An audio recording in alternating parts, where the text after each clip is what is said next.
So, GT World Challenge Australia this weekend returns for the second round of GT World Challenge Australia for their championship here for 2026. Cars now make their way out onto pit lane. This is going to be good. 1 minute until qualifying due to get underway here for GT World Challenge Australia. What a weekend this is set to be. 2 races, 1 qualifying session, 2 parts of qualifying.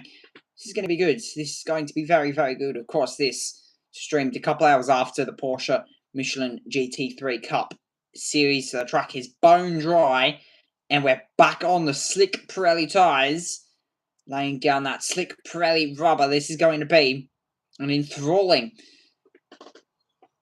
first 12 to 15 minute session with the pro driver hopping in the car first, then followed by the bronze driver hopping in the car next. So we race this weekend around the 18 corners, the 4.96 kilometer circuit, 18 turns of the Bend Shelby Power Motorsport Park for the Shannon Speed Series, round number 2 for the GT World Challenge Australia Championship, or known as the Liquimoli GT Festival. And a load of GT cars. We've got GT4, we've got Ford Mustangs, we've got, we don't have GT4 cars in GT World Challenge Australia, but we have got GT4 supporting the GT3 series this weekend of GT World Challenge Australia. So the cars make their way out onto the circuit, and will now be looking to try and find space out there on the circuit as they try and set a quick lap time. So if you miss last weekend's action, which flipping heck, how did you miss it? Brock Feeney, Brad Schumacher won race number 1. This is, of course, about just over 2 weeks ago. Then, of course, we did see the 44 drive out by Valmont Tagani Motorsport car, Brendan Leach and Sergio Pierres absolutely dominating, which, to be honest, would you expect it? Brock Feeney here in Q1 will be starting this car in the Pro-Am Cup. We've also got the Trophy Cup as well. Valentino Stuti as well. Alex Garner, Josh Hunt starting the car for the Valento Rossi Motorsport car. The Zagain Motorsport car, Josh Bookham, Paul Stokel in the KFC MPC team. Jackson Evans in the ARGT Ferrari. The 3 Mercedes, Brennan Leach, Oscar Target, and Jano Jada as well. Then it's Luke Hilden starting the car, followed by Ryan Wood, Antonio D'Alberto as well. So, of course, in that trophy car class of the Porsche 911 GT3R car of, I could only imagine, which would be Luke Hilden. Then Ryan Wood, of course, Steve Brooks alongside him, Antonio D'Alberto, followed by William Davidson, Thomas Randall and Mark Rosser in the Audi i8. Of course, Thomas Randall was in a Castrol car last weekend, in the Castrol livery car. That car, not in this weekend, I don't think. I could be wrong. So the Castrol, so he's still in that car. Thomas Randall, Mark Rosser continues to stay in that car. It's Garnett Patterson and John Paul Drake as well. So, drivers now make their way out onto circuit. Here, what is to be a 12.5 minute session. There, look, one of the Audis, the Sean Partners car, currently sitting in position 10, but of course drivers have not set a lap time yet. So, we'll see how that rolls for the drivers. So, trying to get as much temperature through the Pirelli tyres as possible. There, look, race number 1's winner from last time out at Phillip Island. That is the Kelso Electrical Team MPC car, the Melbourne Performance Centre of Brock Feeney and Brad Schumacher. Brock Feeney rated as the gold driver. When you think of it, yeah, he is a gold driver. The kid is a gold driver. He's Brock Feeney. What else do you expect from him? Close to winning a championship. How can you watch this race on KO or YouTube? KO. So this is the Shannon Speed Series. This was round 2 that happened about last weekend. Last weekend. Happened last weekend. So you can watch it on KO if you would like to watch along with me. So, GT World Challenge Australia, powered by AWS, of course. And some very controversial notes I'm about to come out of my mouth. Brock Feeney race 1 winner last time out at Phillip Island just over 2 to 3 weeks ago. Very controversially, actually. Not really controversially. In Harrison's eyes, yes. But what was meant to be a world Repco Supercars champion isn't, due to his teammates deciding to allegedly take him out. Is this at Phillip Island? No, this is at the Bend. This is at the Bend. So, round 2 of GT World Challenge Australia, powered by AWS, makes their way out onto the circuit. About just over 10 minutes left here in the first part of qualifying for GT World Challenge Australia. If you would like to watch along, you can of course head to, if you're in Australia, if you're listening in here, if you're in Australia, you can head over to KO Sports, search up GT Festival, and it should come up. If you're in any part of the world that's not Australia, go to YouTube, search up GT World, and you should find the GT World Challenge Australia. All the streams there from qualifying through the race. The support categories are not streamed on the SRO GT World Challenge YouTube channel, so you cannot catch any of the support categories I'm streaming this weekend there. So, there, look, one of the trading garage cars of Valento Astuti and Darren Curry as well at the moment on board that car. Astuti currently sitting on board that car for the moment. But yeah, this is set to be an amazing weekend. If it's anything to be what it was last weekend, we're in for an absolutely amazing weekend. We've got action from Porsche Michelin Sprint Challenge, which is always amazing, and GT World Challenge Australia, which is the only real GT series I stream. I was going to stream the first 3 or 4 hours of the Nürburgring Nordschleife for 24 hours this weekend, but I noticed it's copyrights territory, so that's not happening. You can get copyrighted just by putting it in the title, so that's not happening. Not even close to happening.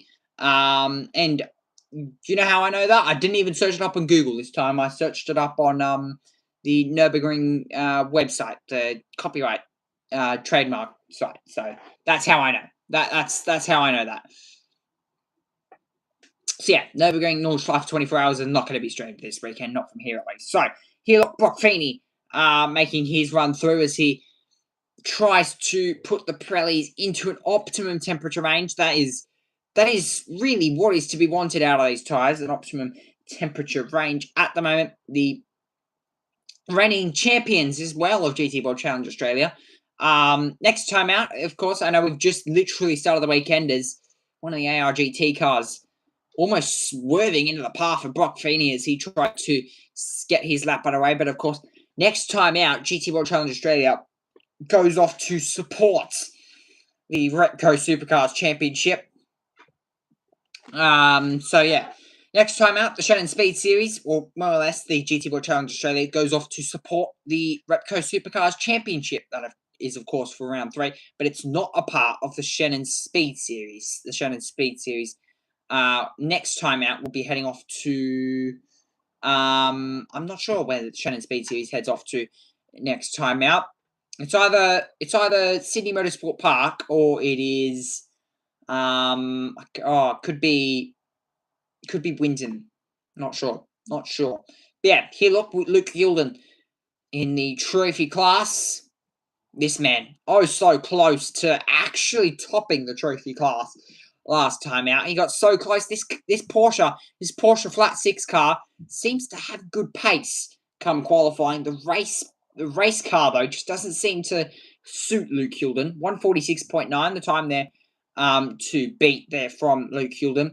But this car looks to have a lot of qualifying pace. It just can't seem to outmatch it in terms of its race pace. It just doesn't seem to have that. Pace. So here, look, Rene Gracie in the car at the moment. The OnlyFans Ferrari, about just over half a second up on the trophy class car of Luke Hilden. As I say that, now about on par with Brock Feeney. Oh, actually, he's still going quicker. Somehow still going quicker through the first sector there. There, look, Renee Patterson now trying to set a lap time. as, of course, the OnlyFans Ferrari, the Will Davidson, on board that car. I do stand corrected. The 666 Audi now makes his run to the line. 145.6. Tops off Brock Feeney in the Audi. The 666 Audi tops the session. So William Davidson also has completed his lap. I don't think he actually... No, so he's starting a lap now. So that was an out lap for the 181 OnlyFans Ferrari. Brendan Leach, this car, very, very, very dominant in the 44 Mercedes last 3 weeks ago, back at Phillip Island. This car very strong in its own right. Expect it to continue to be strong as well. Here, look, the 24 Audi as well. That is Stokel. This is Brendan Leach. This is not Brendan Leach. This is one of the Audis. Brendan Leach now making his run around the final corner, making his run to the line. This car won race 2 last time out. Can he go to the top? Yes, he can. By 0.2 of a second. It's a 145.3. Patterson 145.5. Brock Feeney 145.9. The time to beat there from the what should have been Repco Supercars champion. 4.5 minutes to go left in this session. Ryan Wood pops up into position 4. Brock Feeney now back to the front row of the grid. Oscar Target, Ben Hunt, and Antonio Studi battling for the same bit of tarmac, or same bit of position, as they all sit line astern down towards turn number 1. Drivers now trying to set an indicative lap time to try and put them on pole position. Tom Randall now up into position 4 and has done a 146.2 to put himself into position 4, just over a second off the pace. Brad Gardner now pops himself up into position 13, displacing Jackson Evans from position 13 with just over 4 minutes to go. Indeed, Brendan Leach is now backed off on this lap here. So, this is the Kolish car. Did not have very good luck last time out. Let's be completely honest with you. The Kolish AMG Pi Tagani Motorsport car, this Mercedes did, not have any luck last time out. DNF'd in qualifying, Q1, race 1, race 2 as well. So all 3 sessions, all three sessions, 3 sessions out of 4 sessions, that car DNF'd out of. So, not ideal. That car has still got no points on the board. This car, though, Q2, in the hands of the bronze driver, that's not Jaden Ojeda. Not Jaden Ojeda. In the hands of what is not Jaden Ojeda. Very strong. If I can find Jaden Ojeda's name, I can tell you who his teammate is. Jaden Ojeda now pops to the top by 0.3 of a second, ladies and gentlemen. 145.1. Place of 145.5. So 0.4 of a second, that moved my wheels. Mercedes has gone very quick indeed. Paul Cheney, this car very quick in the hands of the bronze driver. Wasn't so quick in the hands of the Pro-Am driver. Let's be completely honest with you. As Tony D'Alberto, the only car that seems to be improving, Antonio D'Alberto, teammates with Adrian Dietz this week. And there is the guy Valmont Mercedes making his run through the fast right-hander. Jaden Ojeda currently improving up through the first sector. Currently the guy to watch, but it's only personal best for the moment. Look at the car squirming under brakes. The 44 Mercedes Guy Valmont car squirming under brakes ever so viciously as he tries to put the pedal to the metal on the exit of the corner. Why do I not have my track map with me? That would very much help. Through turn 7. Here, look, this is the 88 Audi as well, currently in the hands of Ryan Woods. Using the curb now as he tries to rotate the car up through and out the other side. Of course, if you're new to GT World Challenge Australia qualifying, Q1 sets the grid for race 1, Q2 sets the grid for race 2, except the Pro-Am driver sets the grid for race 1, of course, and the bronze driver sets the grid for race 2. Race 1 has to be started by the bronze driver, race 2 has to be started by the pro driver. It's practically the opposite of qualifying. There is a bit off the road there in the background. Car squirming off the road. That is one of the Aston Martins getting it all locked up sideways moment there. With only one Aston Martin in the field. That was Alex Gardner getting way off the road. And must I say, I think he was also off the road at the final corner. But that was at the top corner of turn 12 as he tried to apply the power. He's just squirmed the car a little bit too much on the braking. It's just sort of affected him. There, the 26 Ferrari making his run through. Yeah, this car did seem to be not too bad. It definitely could have had a bit more pace. There's always room for improvement, especially in this category. That's the ARGT car. Jackson Evans and Elliott Shute. I don't even think, has that car set a lap time?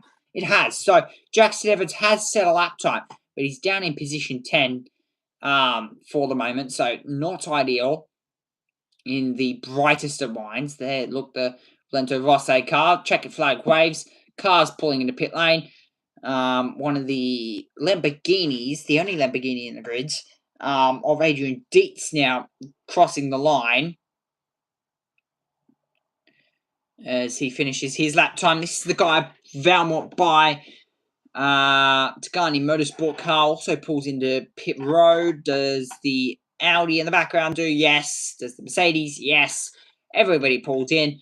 Not getting any more out of these Pirellis. And it's Jaden Ojeda for a successive time in multiple weekends has taken pole position. I'm not going to say he's taken pole position because this is really the first time this weekend he's taken pole throughout the whole year. It was just the win last time out in race 2. I reckon that team's confidence is through the roof after last time out. 145.1 the time to beat. And over 4 tenths back, 5 tenths back is Brendan Lynch, Brock Feeney, Patterson, Randall, Target Wood, Buchan, Luke Hilden on pole in the trophy class. Then it's Evans, Dalberto, Davidson, Astudi, Gardner in position 2 in the trophy class. He was very, very quick last time out at Phillip Island. So, not much to talk about in terms of highlights, but we'll show them anyway. So, drivers now made their way out onto the circuit as they tried to find space out on the circuit. In the early part of the session, trying to find space was probably the biggest talking point. There, look, the 71 Porsche kicking up a bit of dirt. He tried to find his way through. That was Nathan Halstead in the car. That was a big sideways moment from the Aston Martin. He was way off the road at the top corner of turn 12. So he tried to apply the power. Guy by Valmont car was very, very loose under braking. This, the 66 Move My Wheels car that ended up on pole position overall and in class. Very nicely done.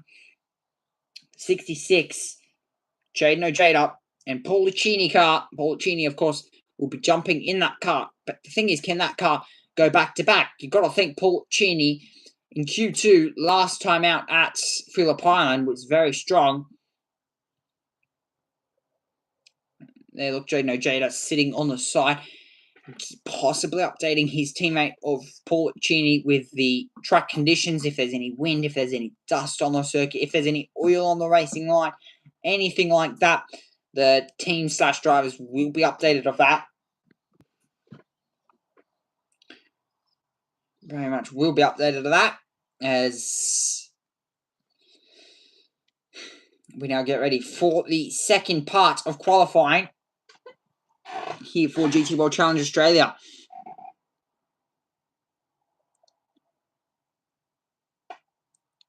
So, see what happens with the competitors through this one.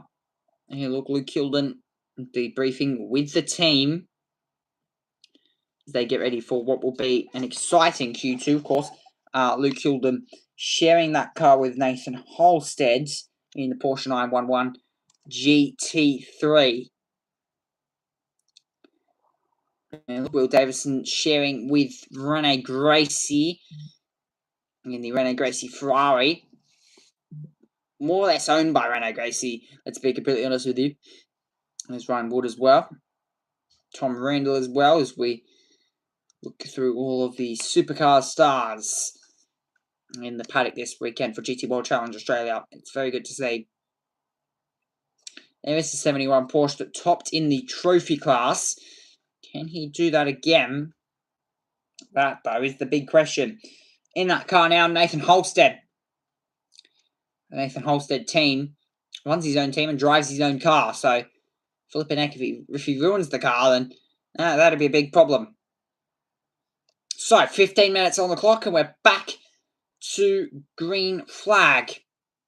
Second part of qualifying gets underway now. It's the bronze drivers' turn to qualify for the pro drivers in race 2, which is how this will be working. Q1, though, the pro drivers qualified for the bronze drivers for race 1, which will, of course, be tomorrow night, or possibly a bit later on tonight, in just over 4 hours' time.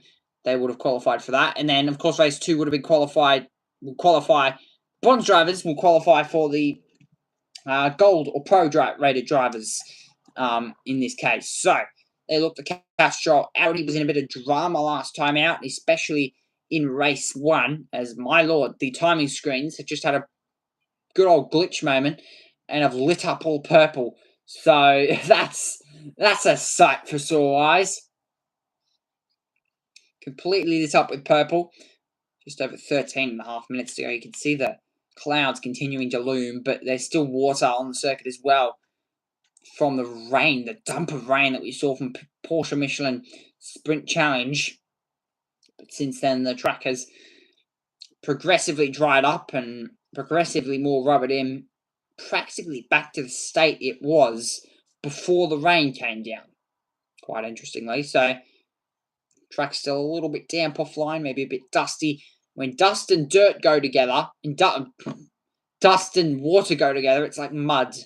That's something you don't want to get in whatsoever. So, the 66 Move My Wheels by Tigani Motorsport, the car that is on pole position, that took pole position in Q1. This is a gaggle of cars. Mercedes and Audi. It's an Audi sandwich for the Move My Wheels Tigani Motorsport. Mercedes' move on the inside there, the 266 Audi, as he tries to clear a bit of space for himself. There's the Polish Mercedes, also trying to clear a bit of space for himself. On board that car is Shane Smolin. So Shane Smolin qualifying this car, the bronze-rated car as well. Now dipping through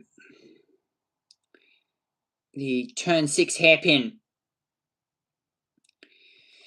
The only hairpin on the circuit, unlike what we were at Phillip Island when you had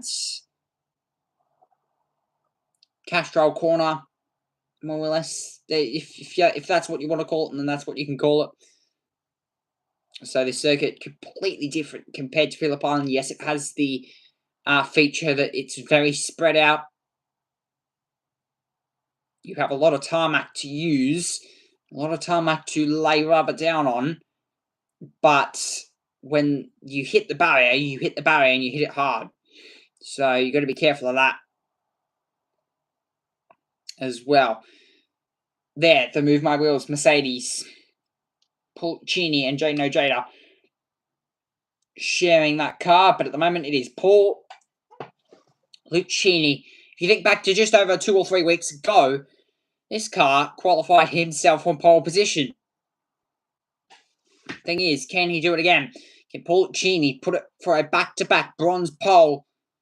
We'll have to wait and find out. So, 2 laps to try and prep the tyres, prep the Pirellis, and now on for a fast and fierce lap, I can only imagine.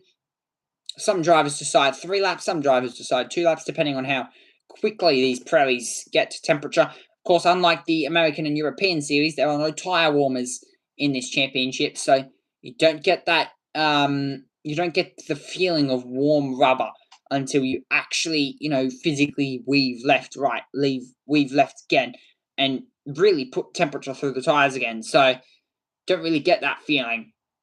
for about 3 or 4 laps until you actually get a grip. And yeah, these Pirellis, they've got a very short work life. If I'm being completely honest with you, you only really get maybe maximum 3 laps out of a push throughout these tires, depending, of course, on the degradation of which a surface brings. And really, degradation only brings on the surface of the circuit. So if it's a very smooth surface, there's not going to be much tire deg.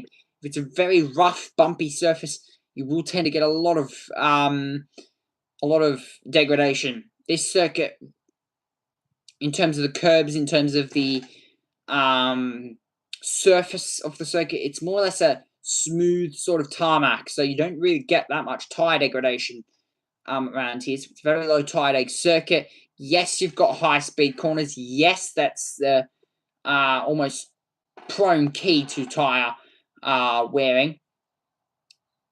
But we'll see. We'll see what happens. There, Schumacher car of Brad Schumacher, sharing that car with Brock Feeney. Brock Feeney, of course, would have updated Brad Schumacher on how the track conditions are. If the track, of course, improved throughout that session, which, of course, it would have. 148.3, though. Not as quick as what we saw in Q1. Again, though, the tyres still have probably 2 or 3 laps of a working window to go through. It's like chewing gum. It sort of gets to that prime sort of position. And when it gets out of that prime position, it's not ideal. So, 8 minutes to go left in this one. And at the moment, one of the cars improving it is Steve Brooks in the 88 Audi. Also improving as well, Mark Rosser. Improving in the 268 Castrol Audi. So we'll see what he can do. Schumacher as well improving. So there's about 3 or 4 cars currently improving on a lap time. Purple through the first sector from Brad Schumacher. See, of course, if there is any improvement with that.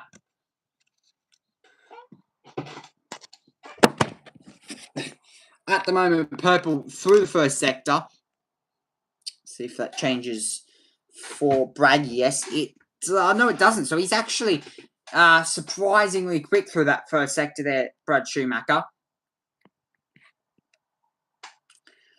Looking to back up what Brock Feeney couldn't do in Q1, try and put this thing on pole position. But Mark Rosser looking quick at the moment, 4 tenths up. Can he go to the top of the session?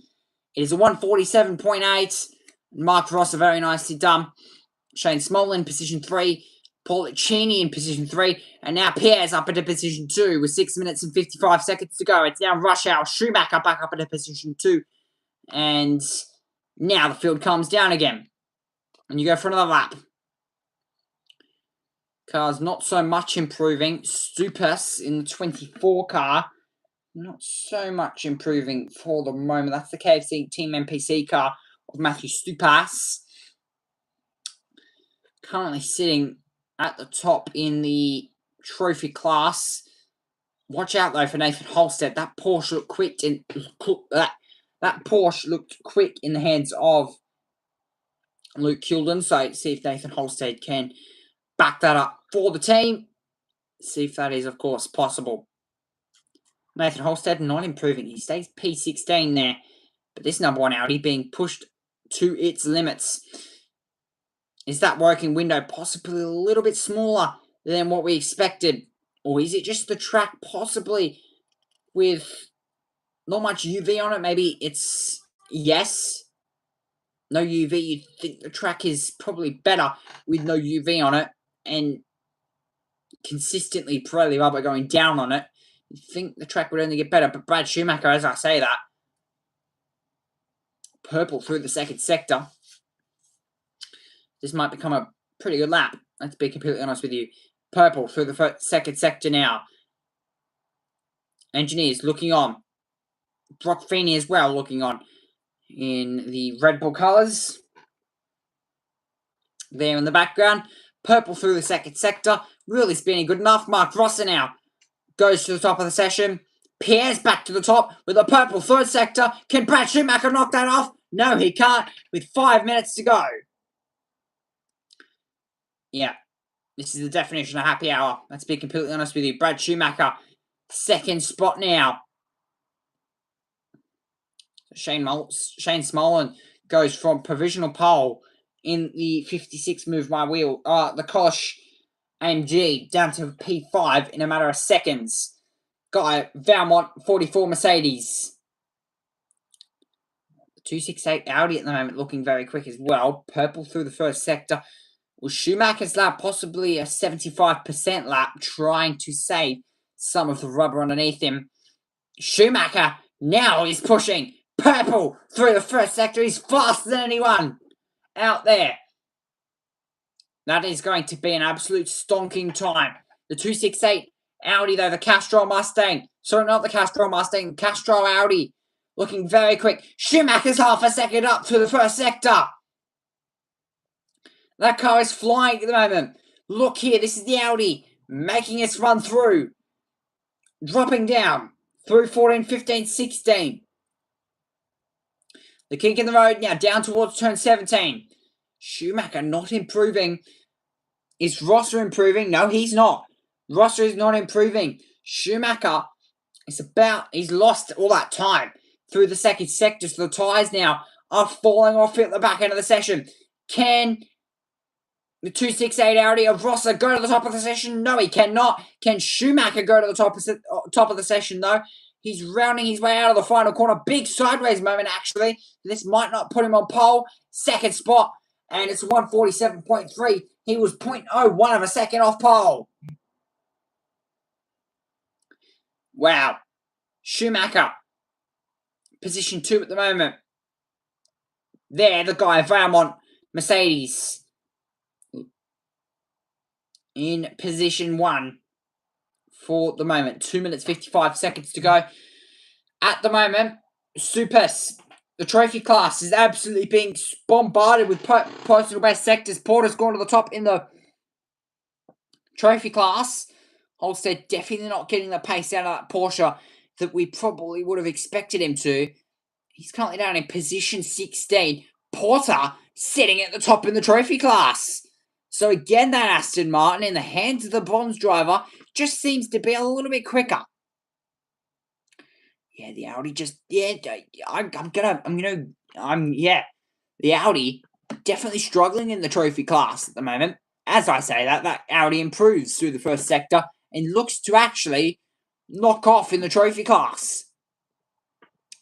Yeah, so Audi definitely haven't been the strongest team overall. Definitely not in the trophy class. But can that change? We'll have to wait and find out. There, Brad Schumacher on screen. There, look, the guy by Valmont car as well.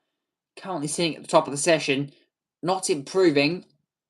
But watch out for Matt Stupas. Personal best through the first and second sector. Also watch out for Brooks and Curry, who are also improving as well. Another key night to watch out on. That 71 Porsche. Currently not improving. Nathan Holstead on wheel. Schumacher, can he improve? No improvement. Position 2, yellow through all 3 sectors. Watch out for Matt Stupas, though.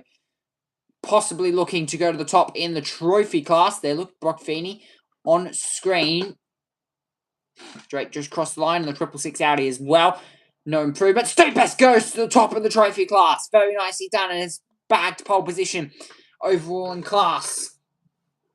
Position 10 overall, but pole in class. Very nicely done. 1 minute to go. Some drivers deciding to pull into pit road, deciding that, well, these tyres are just dead as... These tyres are more dead than beef, so no real point in pushing it. Not in the late part of the session. There, look, the 268 Castrol Audi of Mike Rosser. No improvement. There's literally no cars improving at the moment. But there are cars starting laps. Oh, no cars starting laps at the moment, except this car. And possibly Mike Rosser. Yeah, so this is Mike Rosser. Currently on screen at the moment. But definitely personal best through the second sector. So we will see if this car can improve in the 268 Audi. Teammates with Thomas Randall, Mark Rosser making his run out of turn 17 up towards turn 18 now, and flooring the pedal to the metal and pulls into pit lane. So that might be it. Pierre's, the guy by Valmont car, very, very nice in terms of its pace. Pollicini definitely not showing the pace we saw in the hands of Jada. Jada, who of course put that car on pole for race 1. Race 2 though, Pierre's, very nicely done. Has put that car on pole for his teammate Sergio Perez. Brendan Leach, all he's got to do is convert that car off, well, not really the line, but the rolling start that the GT World Challenge, that most GT cars do nowadays. So all he's got to do is convert it, and he should be in a pretty good position come race number 2. So, Guy by Valmont Racing Team of Pierre's, then it's Schumacher and the Kelso Electrical car, the Castro car of Rosser, Kalash car of Smolin, Shoot Lucchini, Kai, Brooks, Gracie, Stupas, Drake, Porter. So Stupas actually is back. The the Audi bags the trophy class overall. In the trophy class, Jeff Emery, Cameron Campbell, Adrian Dietz, and Nathan Holstead in the AED Consulting by Takani Motorsport. Now, let's think of this. It's an up. The Kolish car has finished qualifying. They've finished both qualifying sessions. So the Kolish 56 Mercedes is already on the up this weekend. Can he stay on the up, though? That is the big question. So, first 5-10 minutes of this session, mainly just about trying to get tyre temperature in. The moment you could get that tyre temperature in was when you could start pushing. And that's exactly what happened. A bit of a rush hour in the middle part of the session until the tyres fell off, drivers come in, and the checkered flag, of course, waved. So, not many highlights in the second part of GT World Challenge Australia qualifying. But that is qualifying. Done, dusted. GT World Challenge Australia. And it's very nicely done indeed. Ken out. Championship leader, though. Brock Feeney and Brad Schumacher get a second win, maybe even a third win this season. We'll have to wait and find out. Race 1. Bit later on today, possibly, as we go racing for GT World Challenge Australia, powered by AWS. Catch you later. Bye-bye.